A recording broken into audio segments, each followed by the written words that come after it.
میرا نہیں خیال کہ یہ بات درست ہو سکتی ہے۔ عمران خان کی اپنی اہلیہ سے بے شک بہت کم رفاقت رہی ہے، لیکن وہ اتنا تو جانتی ہیں کہ عمران خان جو ہے وہ کمپرومائز کرنے والے اور کمپرومائزڈ لوگوں سے سخت نفرت کرتے ہیں۔ عمران خان اپنے سارے رشتے توڑ دے گا لیکن کمپرومائز نہیں کرے گا، یہ یاد رکھیے گا۔ اس کی جنگ بہت بڑی ہے، اس کی ذات سے یہ جنگ بہت اوپر چلی گئی ہے۔ اس میں اس کی بیوی آ جاتی ہے، اس کی بہنیں ہیں، اس کی ساری فیملی ہے۔ یہ اتنی بڑی جنگ ہے جس میں 25 کروڑ لوگوں کا مستقبل ہے، اور 25 کروڑ میں سے کم از کم 24 کروڑ لوگ آپ آسانی سے کہہ سکتے ہیں کہ عمران خان کو سپورٹ کر رہے ہیں۔ یہ بھی میں نے بہت کم تعداد بتائی ہے، کیونکہ دوسری طرف چند لاکھ رہ گئے ہیں، 3-4 ملین کہہ لیں، 5 ملین کہہ لیں جو سپورٹر ہیں دوسری طرف کی تمام پارٹیوں کے۔ باقی ووٹ تو لوگ برادری کے لیے یا کسی وجہ سے بھی ڈال دیتے ہیں، لیکن میں سپورٹ کی بات کر رہا ہوں۔ آپ کو پاکستان کی آبادی میں 95% سے زائد لوگ عمران خان کو سپورٹ کرتے نظر آئیں گے۔ اس کی وجہ یہ ہے کہ عمران خان انہی کی آزادی کی جنگ لڑ رہا ہے، اپنا سب کچھ قربان کر رہا ہے۔ ناظرین کرام، ابھی تھوڑا سا ذکر کر دوں کہ جن کو فرح شہزادی یا فرح گوگی کہا جاتا ہے اور ان کو عمران خان سے جوڑا جاتا ہے، ان کی اہلیہ سے جوڑا جاتا ہے کہ کوئی منی لانڈرنگ کر دی، کوئی پاسپورٹ بنا لیا، اس کے حوالے سے 2-3 سٹوریز سامنے آ گئی ہیں۔ ایک تو نون لیگی صحافیوں کا یہ ایک جریدہ ہے دا تھرسڈے ٹائمز، اس نے کہا کہ فرح شہزادی کا پاسپورٹ جعلی لگتا ہے، لیکن میں آپ کو اس اینگل سے نہیں بتانے والا، میں آپ کو اس اینگل سے بتاؤں گا کہ یہ مان لیں کہ یہ پاسپورٹ اصلی ہے، پھر بھی میں آپ کو ثابت کروں گا کہ یہ سارے جھوٹ بول رہے ہیں۔ کیا آپ کو یاد ہے کہ دبئی میں ایک فراڈیو کو بٹھایا گیا تھا جیو نیوز پر، اور اس نے کہا کہ مجھے فرح شہزادی یا فرح گوگی نے گھڑی بیچی، وہ دبئی آئیں، مجھ سے ملاقات کی اور مجھے اس فلاں تاریخ کو گھڑی بیچی۔ جب فرح گوگی کا ریکارڈ چیک کیا گیا پاسپورٹ کا، تو پتہ چلا کہ ان تاریخوں میں جس میں وہ کہہ رہے ہیں وہ کہہ رہا ہے فراڈیا کہ مجھے گھڑی بیچی گئی، ان تاریخوں میں تو وہ گئے ہی نہیں دبئی۔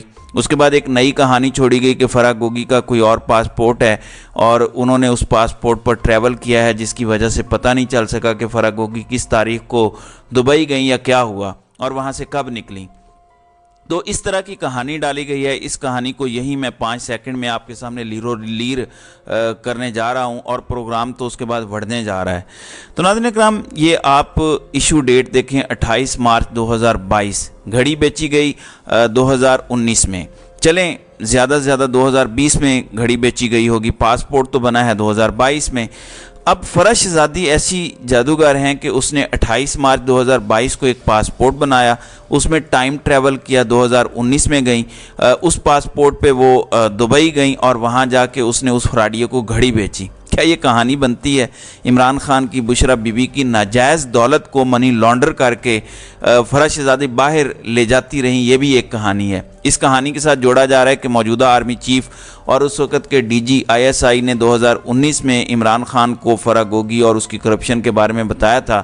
اگر فرح گوگی اور بشرا بی بی کرپشن 2018 میں کر رہی تھیں تو منی لانڈرنگ کا پیسہ کہاں تھا جو 2022 میں 28 مارچ کو پاسپورٹ بنوانے کے بعد فرح گوگی لے کے بھاگی؟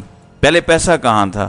وہ جو اس وقت کے ڈی جی ISI نے رپورٹ دی تھی، تو کہیں سے تو پیسہ پکڑا گیا ہوگا نا، تو ان کے ثبوت ان کے پاس ہوں گے، وہ اب تک کیوں نہیں سامنے لائے؟ وہ کیا شبرات میں پٹاخے مارنے کے لیے چھپا کے رکھے ہوئے ہیں، جلانے کے لیے وہ کاغذات رکھے ہوئے ہیں؟ کس لیے رکھے ہوئے ہیں وہ ثبوت؟ کوئی لاجک بنتا ہے ان باتوں کا؟ لیکن میں آپ کو وجہ بتاتا ہوں، بیانیہ کوئی نہیں ہے۔ نواز شریف آیا تھا کہ میں باجوہ اور فیض حمید کا احتساب کروں گا، آ کے فرح گوگی کے پیچھے لگا دیا۔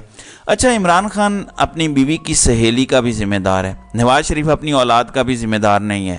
نواز شریف کہتا ہے کہ میرے فلیٹوں کے بارے میں مجھ سے نہ پوچھو، اس کے مالک مریم نواز، حسین نواز اور حسن نواز ہیں۔ شہباز شریف کی بات کرو تو وہ کہتا ہے کہ میں نے کوئی منی لانڈرنگ نہیں کی، پوچھنا ہے تو سلمان سے پوچھیں، حمزہ سے پوچھیں۔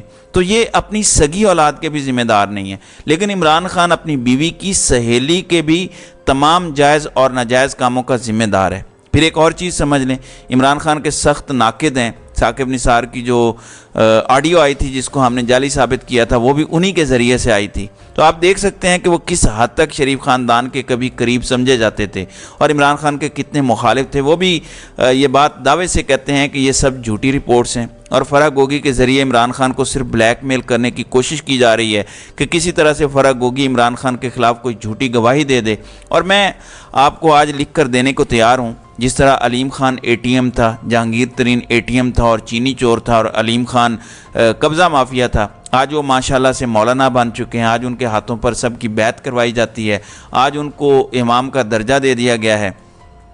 اسی طرح اگر فرح گوگی عمران خان کے خلاف بیانات دے دے تو یہ فرح گوگی کو مادر ملت ڈکلیئر کر دیں گے۔ کیا ثابت ہوتا ہے کہ اگر کرپشن کہیں ہوئی بھی ہے تو مسئلہ ان کا کرپشن نہیں ہے، مسئلہ صرف عمران خان ہے اور اس کو روکنا ہے، اور میں اگلی ویڈیو میں آپ کو بتاؤں گا کہ روکنا کیوں ضروری ہے۔ عمران خان ان کے کون سے منصوبوں کے لیے خطرناک ہو گیا تھا اور ان کو نکالنا ضروری تھا۔